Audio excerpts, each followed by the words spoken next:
에베소의 별명이 바울 서신의 여왕이라는 별명을 가지고 있습니다. 왜냐하면 예수님께서 그 피를 흘리셔서 우리 개인적으로 보면 한 사람 한 사람으로 보면 우리를 구원해 주신 건데, 그런데 그 구원받은 백성들이 함께 모여서 무엇을 이루는 거예요? 교회를 이루는 거예요. 그러니까 성경에서도 그 교회는 무엇으로 세워졌다고 말씀하세요? 예수님의 피값이라고 말씀하세요.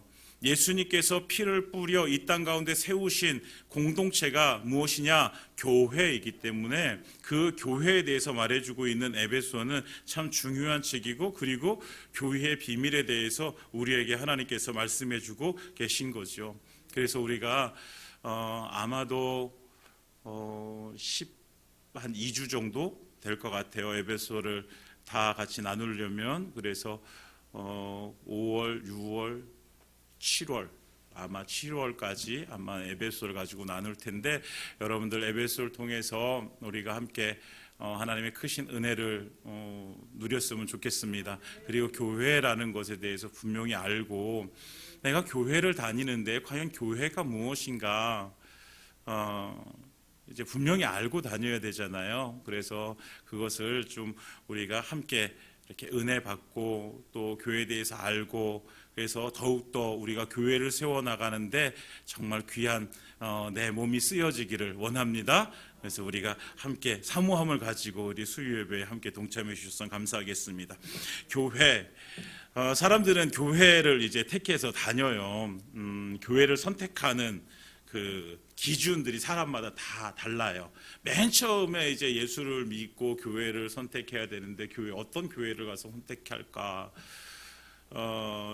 여러분들 교회를 선택하는 기준이 뭐가 있을까요? 물론 뭐 오랫동안 남천교회 다니셨으니까 그런 선택을 할 뭐 그런 것도 별로 없으셨겠지만, 예전에는요 교회를 선택하는 그 기준이 뭐냐면 설교였어요. 설교. 얼마나 목사님의 설교가 은혜로운가, 목사님의 설교가 힘이 되는가, 목사님의 설교가 우리에게 다시 예수님 앞으로, 하나님 앞으로 우리를 이끄는가, 이 설교가 너무 중요한 기준이 되었다. 물론 그 외에 다른 기준들도 많이 있죠. 그러나 설교가 가장 큰 기준이었어요. 그런데 요즘은 무엇이 가장 큰 기준이라고 얘기할까요? 사람들이 그냥 한번 얘기해 보세요. 무엇이 가장 큰 기준일까요? 교회를 선택하는데.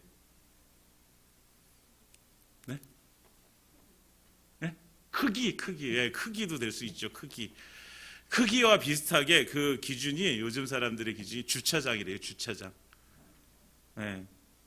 가서 주차하기 편한 곳으로 간대요. 우리도 이해가 되어지는 게, 어디 맛있는 식당을 찾아가려고 할 때 식당을 막 고르다가 선택의 기준 중에 하나가 뭐예요? 주차하기 편한 데로 가요. 주차하기 편한 데로.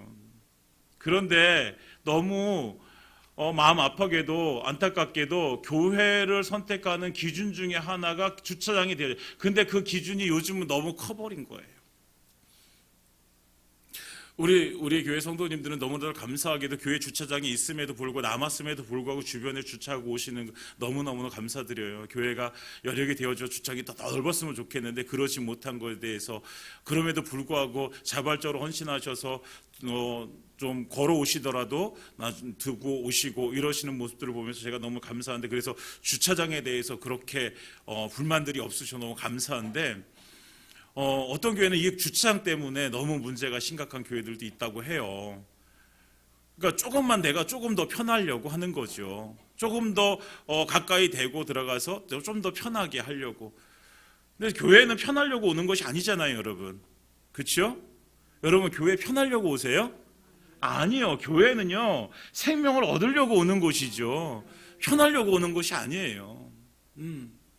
내가 생명을 얻어야 되기 때문에 불편함도 감수할 수 있는 거예요. 내가 아파서 병원에 가가지고 수술을 받아야 되는데, 아프다고 내가 수술을 받지 않아요. 수술 받는 게 너무나 아파요. 고통스러워요. 수술 후에도 내가 그 고통을 참아야 되는 거예요. 근데 그 고통을 참으면서까지 우리 수술을 해요. 왜요? 왜 그럴까요? 살기 위해서 그런 거잖아요. 교회는요 우리의 영혼이 살기 위해서 오는 곳이죠. 교회는 절대로 편하려고 오는 곳이 아니죠. 편하려고 온다면 수요일 날 저녁 8시에 이곳에 오시는 것보다 차라리 집에서 소파에 누워있는 게 훨씬 더 편하죠. 교회는 편하려고 오는 것이 아니라 생명을 얻기 위해서 오는 것입니다. 예, 그래서 내가 교회를 통해서 생명을 얻어야 되는 곳, 교회는 그래서 나에게 생명을 줘야 되는 곳이에요. 교회는 나에게 생명을 줘서 내가 예수의 사람으로 하나님의 백성으로 그 백성답게 살게 만들어줘야 되는 것이 교회인 거예요. 그래서 우리 교회가 그런 교회로 하나님께서 세워가시고 만들어져야 되는 것이죠. 그런데 그 만드는 과정 속에서 하나님께서는 누구를 사용하시는 거예요? 우리를 쓰셔서 우리를 그렇게 만들어 가시는 거죠. 그래서 교회는 중요한 거예요. 에베소서를 쓴 사람은 누구예요? 1장 1절에 보면 그리스도 예수의 사도된 바울이 썼습니다. 누구에게? 에베소에 있는 성도들과 그리스도 예수 안에 있는 신실한 자들에게 편지하노니, 기본적으로 에베소 성도들에게 그리고 신실한 믿음의 사람들에게 쓴 편지죠. 에베소서는 우리가 알고 있듯이 감옥에서 쓴 옥중서신이라고 얘기해요. 에베소 뒤에 있는 빌립보서, 골로새서, 빌레몬서 이 네 가지 책을, 이 편지를 이제 옥중에서 썼다 그래서 옥중서신이라고 우리가 부르게 되었습니다. 그 중에서 가장 교회에 대해서 말해주고 있는 책이 에베소서였죠. 근데 교회를 알기 전에 우리가 알아야 될 것이 교회가 과연 무엇인가? 구약시대 때는 성전이라고 얘기합니다. 하나님 앞에 모여서 제사하고 하나님을 만나는 장소가 성전이었어요. 성전은 철저하게 건물이에요. 건물. 네. 그래서 맨 처음에 지어진 성전이 누가 지은 성전이에요? 솔로몬이 지은 성전이죠. 네. 솔로몬 성전, 스룹바벨 성전, 그 다음에 헤롯 성전, 이렇게 성전을 누가 지어서 그 지어진 건물을 우리는 성전이라고 그러고, 그 성전 안에서 하나님께 제사가 드려지고 그 성전 안에 하나님께서 임재하셔서 사람들을 만나주시게 되어지는 거죠. 그러나 교회는 그 개념이 다릅니다. 교회는 에클레시아라는 단어를 쓰고 있고요. 그 에클레시아라는 단어는 뭐예요? 예수 그리스도의 피로 구원받은 하나님의 백성들을 부르셔서 모여진 모임이 교회인 거예요. 그럼 다시 말하면 예수 그리스도의 피로 구원받은 하나님의 백성들의 모임, 그러니까 그 중심에는 뭐가 있어요? 구원받은 하나님의 백성들이 있단 말이에요. 교회는 그 백성들이 교회인 거예요. 하나님의 그 백성들, 예수님의 그 피로 구원받은 백성들, 그 백성들이 교회인 거예요. 그러니까 우리가 보면 우리 교회, 남춘천 교회 그러면 이 건물은 뭐가 되어지는 거예요? 교회가 모여지는 예배당이 되어지는 거예요. 예, 예배당. 그리고 누가 교회예요? 그러니까 우리가 교회인 거예요. 우리가 교회, 모이는 교회. 그러면 우리가 이렇게 목장도 나누고 이렇게 선교회도 나누고 그러잖아요. 그렇죠? 그러면 이 개념으로 보면 목장이 뭐가 되어지는 거예요? 목장이 뭐가 되어지는 거예요? 교회가 되어지는 거예요. 그것이 작은 교회인 거죠. 예. 여성교회가 다시 모이면 그 모이는 자체가 뭐예요? 교회인 거예요. 우리가 개념을 이렇게 가져가야 돼요. 교회라고 하면 우리가 다 같이 모여지는 큰 교회가 있는 반면에 작은 교회들이 있는 거죠. 그래서 이것이 교회인 거죠. 그러니까 우리가 교회라는 것을 알기 전에 우리가 알아야 될 것이 뭐냐면 하나님께서 부르신 자들, 예수 그리스도의 피로 구원받은 백성들, 그 백성들이 교회라고 했으니까 그렇다고 한다면 우리가 교회라는 것을 알기 전에 먼저 알아야 될 것이 뭐냐면 그 구원이라는 것에 대해서 알아야 되는 거죠. 에베소는 그래서 바울이 그 교회를 말하기 전에 먼저 무엇을 말하고 있냐면 그 구원이라는 것을 얘기해 주고 있어요. 왜? 그 교회는 구원받은 백성들의 모임이기 때문에 그런 거죠. 그래서 오늘 주요 키워드는 뭐냐면 찬송하리로다예요. 찬송하리로다. 오늘 성경을 읽으시면서 여러분 찬송하리로다라는 단어를 혹시 보셨나요?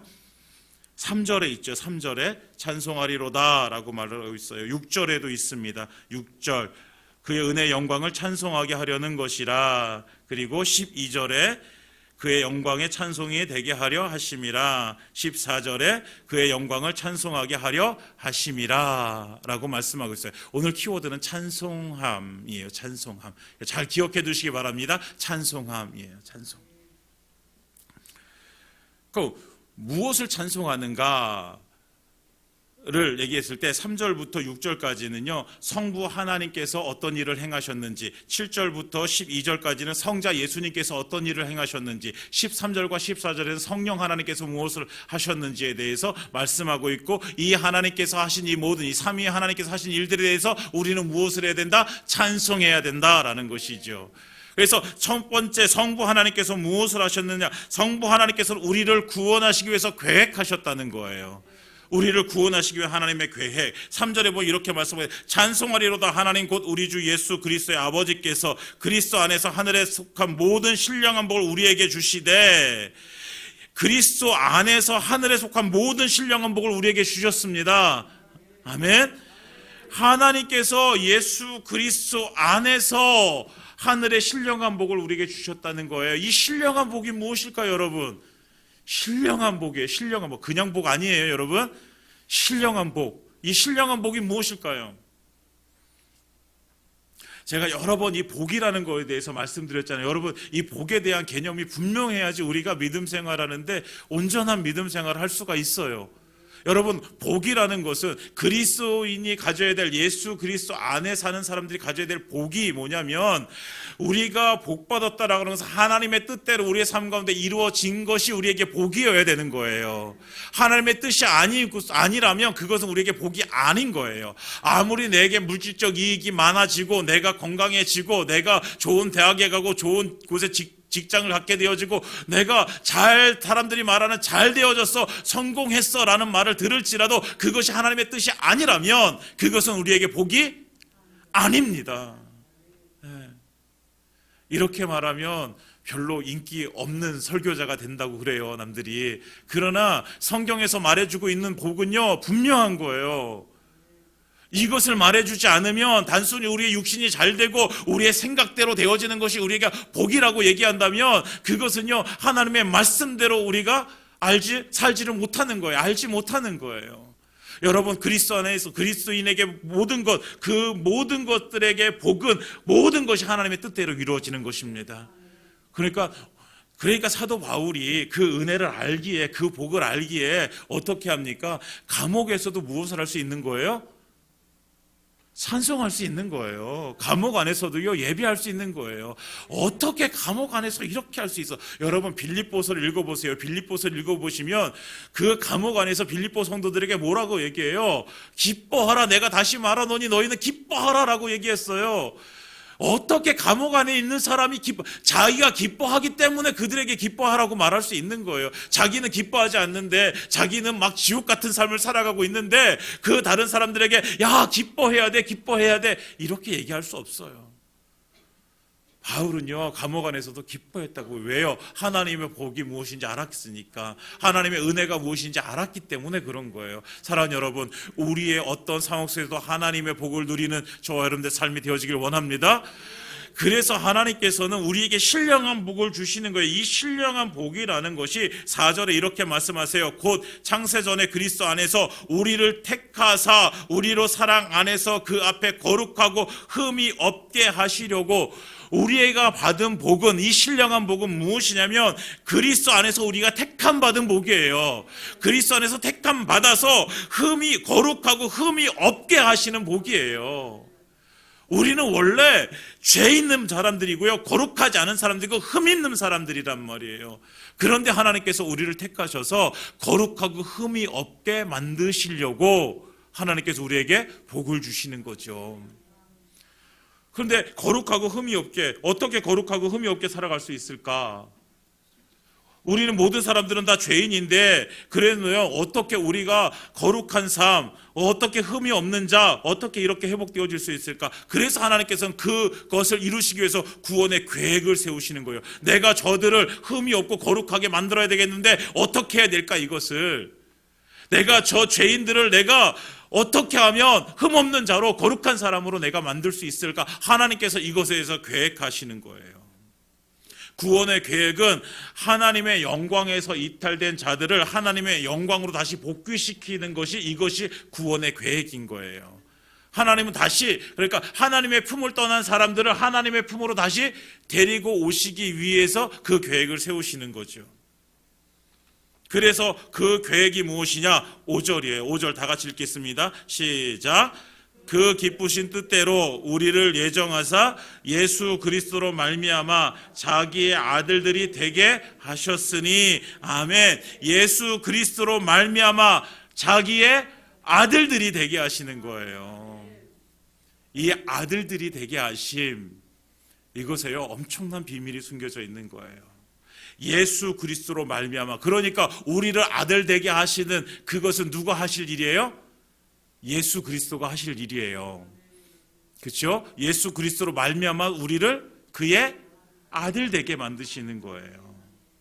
이것을 거듭남, 네, 신학적 용어로 중생이라고 얘기하는데 거듭남이라는 거죠. 여러분, 이것을 알기 위해서 우리는 이것에 대해서 이 배경을 잘 모르지만 이 배경, 자기의 아들들이 되게 하셨으니, 이 단어의 배경을 보면 너무나도 놀라운 거예요. 로마의 풍습에 보면 이제 한 아이가 이제 로마의 가정에 양자로 이렇게 들여지게 되어지면 아들이 되어지는 거잖아요. 양자가 되어지는 거잖아요. 그러면 양자가 되어지면 그가 이전에 빚이 있었거나 죄가 있었거나 어떤 것이 있었거나 그 양자됨 그 시간부로는 그 모든 것이 다 없어지는 거예요. 이것이 그 아들 되게 하시는 거예요. 이해 가십니까? 예. 만약 그렇게 양자로 받아들이기 전에 내게 어떠한 것이 빚이나 뭐 죄나 어떤 것이 있으라 로마인 가정의 양자도 받아들여지면 과거의 모든 것이 다 깨끗하게 되게 되어지는 거예요. 그러니까 양자가 되어짐으로 인해서 뭐가 새로운 신분을 받게 되어지는 거, 새로운 출발이 되어지는 거예요. 그래서 이 에베소서를 읽고 있는 모든 그 성도들은 이 말을 알고 있어요. 우리가 하나님의 아들이 아니었는데 하나님의 아들이 되어진다라는 것의 의미를 알고 있는 거예요. 우리가 하나님의 아들 되기 전에는 흠이 있었고 거룩하지 않았고 죄를 지었고, 그렇지만 하나님의 아들이 되어짐을 통해서 이전의 모든 것은 다 없어지고 깨끗하게 되어지고 새로운 신분, 하나님의 아들이라는 그 신분을 얻게 되어지고 그 안에서 새로운 존재가 되어지는 것이죠. 그래서 사도 바울도 이것을 알기 때문에 무엇이라고 해요? 우리가 예수 그리스도 안에서 새로운 피조물이라고 얘기하는 거예요. 그 피조물이라는 것이 이전과는 전혀 다른 새로운 존재라는 것이죠. 이것이 자기의 아들들이 되게 하시는 거예요. 하나님은요, 예수 그리스도로 말미암아서 우리를 하나님 당신의 아들이 되게 하시는 거죠. 그러니까 우리에게 새로운 신분을 주시는 거예요. 우리는 흠이 있고 거룩하지 않습니다. 그러나 하나님께서 그 예수 그리스도로 말미암아서 우리에게 아들 되게 하심으로 우리가 이제는 흠이 없어지고 깨끗하게 되어지는 것, 거룩하게 되어지는 것입니다. 그러니까 유일한 방법, 우리가 모든 죄로부터 해방되어질 수 있는 유일한 방법은 뭐예요? 하나님의 아들 되어지는 것이에요. 하나님의 뭐가 되는 것? 아들 되어지는 것. 이렇게 설교하면 우리 여성분들이 그러면 우리는 뭐냐? 이렇게 말씀하시는 분들이 계세요. 여러분, 이 아들 안에 다 포함되어진 겁니다. 자녀예요, 자녀. 그러니까 우리가 이 거룩함을 회복하는 유일한 방법은 하나님의 아들 되는 것. 그런데 이 아들 되는 것 6절에 보면 이는 그가 사랑하시는 자 안에서 우리에게 거저 주시는 바 그 은혜의 영광을 찬송하게 하려는 것이라. 무엇이라고 말씀하세요? 우리에게 어떻게 주시는 거예요? 거저 주시는 거예요. 이 하나님의 아들 만드시는 거냐? 하나님께서 거저 주시는 거라는 거예요. 거저 준다라는 건 선물이라는 거죠. 하나님께서 주시는 선물이에요. 하나님의 구원의 계획은 우리를 향해서 하나님께서 베푸신 하나님의 선물입니다. 거저 주시는 하나님의 은혜입니다. 우리는 거저 받는 거예요. 그러나 누가 그 대가를 치르시는 거예요? 예수님께서 그 대가를 치르시는 거죠. 그래서 오늘 7절부터는 그 예수님께서, 그러면 하나님께서 그렇게 구원의 계획을 세워주셨는데 그렇다고 한다면 예수님께서 그 구원의 계획을 이제 이루시는 거예요. 왜? 하나님의 구원의 계획은 누구로 말미암아서? 예수 그리스도로 말미암아서. 예수 그리스도가 빠지면 우리가 하나님의 아들 되어지는 것은 할 수가 없는 일인 거예요. 예수 그리스도로 말미암아서 우리가 하나님의 아들 되어지는 것이죠. 그래서 오늘 말씀하십니다. 7절에 우리는 그리스도 안에서 그의 은혜의 풍성함을 따라 그의 피로 말미암아 속량 곧 죄사함을 받았느니라. 할렐루야. 우리가 하나님께서 우리에게 그 구원의 계획을 세워주셔서 하나님의 아들 되게 하시는데 누구로 말미암아서? 예수 그리스도로 말미암아서. 그런데 예수님께서 어떻게 하셔서 그 피를 뿌려 그 피를 흘려서 그 피로 말미암아서 우리가 무엇이 되어지는 거예요? 죄사함을 받아 하나님의 자녀, 하나님의 아들이 되어지는 거예요. 이것이 하나님의 은혜예요. 이것이 하나님께서 우리에게 주신 하나님의 은혜인 거죠. 우리가 너무나도 많이 그 예수님의 십자가에 지난주에도 우리가 나눴고, 이것을 사실 나누려고 준비해왔는데 나중에 또 나누도록 하겠습니다. 그렇다고 한다면 우리가 하나님께서 우리에게 이렇게 예수 그리스도를 말미암아서 그 피로 말미암아서 우리를 구원해 주셨어요. 그럼 무엇 때문에 왜 우리를 구원해 주셨을까요? 여러분들을 왜 하나님께서 왜 구원해 주셨을까요? 여러분 왜 구원해 주셨어요? 이걸 알았죠. 왜 나를 구원해 주셨을까? 왜 나를? 내가 무엇이 잘나서, 내가 무엇이 이뻐서, 내가 뭔데 하나님께 나를 구원해 주셨을까? 우리는 아무것도 아니에요. 찬송가 속에 나오는 우리는 쓸데없는 자예요. 여러분 쓸데없는 자라 그러니까 기분 나쁘십니까? 우리가 하나님 앞에서는요, 우리는 쓸데없는 자예요. 네. 우주의 먼지 같은 존재란 말이에요. 그런데 하나님께서 우리를 구원해 주셨어요. 뭐로요? 자기의 아들이신 독생자 예수 그리스도를 이 땅 가운데 보내셔서 십자가에 달려 죽이심으로 우리를 구원해 주셨어요. 누구를? 쓸데없는 우리를. 그 하나님께서 우리를 왜 구원해 주셨나 그러면? 이 쓸모없는 이 사람을 왜 구원해 주셨나? 하나님께서 영광 받으시기 위해서, 하나님 찬송 받으시기 위해서, 그래서 오늘 찬송이 되게 하려 하심이라. 우리에게 이렇게 되어져서, 이렇게 구원받아서, 그렇게 성령의 인침 받아서 무엇이 되게? 찬송이 되게 하시기 위해서, 찬송이 되게 하시기 위해서. 근데 이 찬송이 되어지는 것은 무엇으로 인해서? 우리가 10절에 보면 이렇게 말씀하고 있어요. 10절에 하늘에 있는 것이나 땅에 있는 것이나 다 그리스도 안에서 통일되게 하려 하심이라. 아멘. 그리스도 안에서 통일되게 하시려고. 그리스도 안에서 통일. 구원받은 하나님의 백성들이 다 같이 모여서 하나 되어지는 은혜, 그래서 하나 되어지는 공동체를 만드는, 그 통일된 공동체를 만드는 이것을 만드시기 위해서. 그렇다면 그 하나님께서 만드시고자 하셨던 것, 구원받은 하나님의 백성들을 통해서 하시고자 하셨던 것이 뭐예요? 이 땅 가운데 무엇을 세우시기 위해서? 교회를 세우시기 위해서라는 거죠. 교회를 세우시기 위해서. 그러니까 우리가요, 나 혼자 구원받아서 나 혼자 천국 가기 위해서가 아니라 하나님께서 나를 구원하셔서 교회를 만드시고 그 교회를 통해서 이 땅 가운데 잃어버린, 아직도 예수를 모르는, 예수님의 그 구속의 은혜를 모르는 자들을 그래서 구원시켜서 그들과 함께 천국 백성 되어지라고 우리에게 그 사명 주시려고 교회를 세우신 거죠. 이것을 우리가 분명히 해야 돼요. 왜 교회여야 되는가? 왜 교회여야 되는가? 요즘요, 코로나 시대로 인해서, 코로나의 이 팬데믹 이 시대로 인해서요, 우리는 그런 거 별로 없는데 수도권에만 가도요 엄청난 일이 벌어지고 있는 거예요. 사람들이요 모이질 않는 거예요. 온라인으로 예배를 드려도요 그것으로 충분하다는 거예요.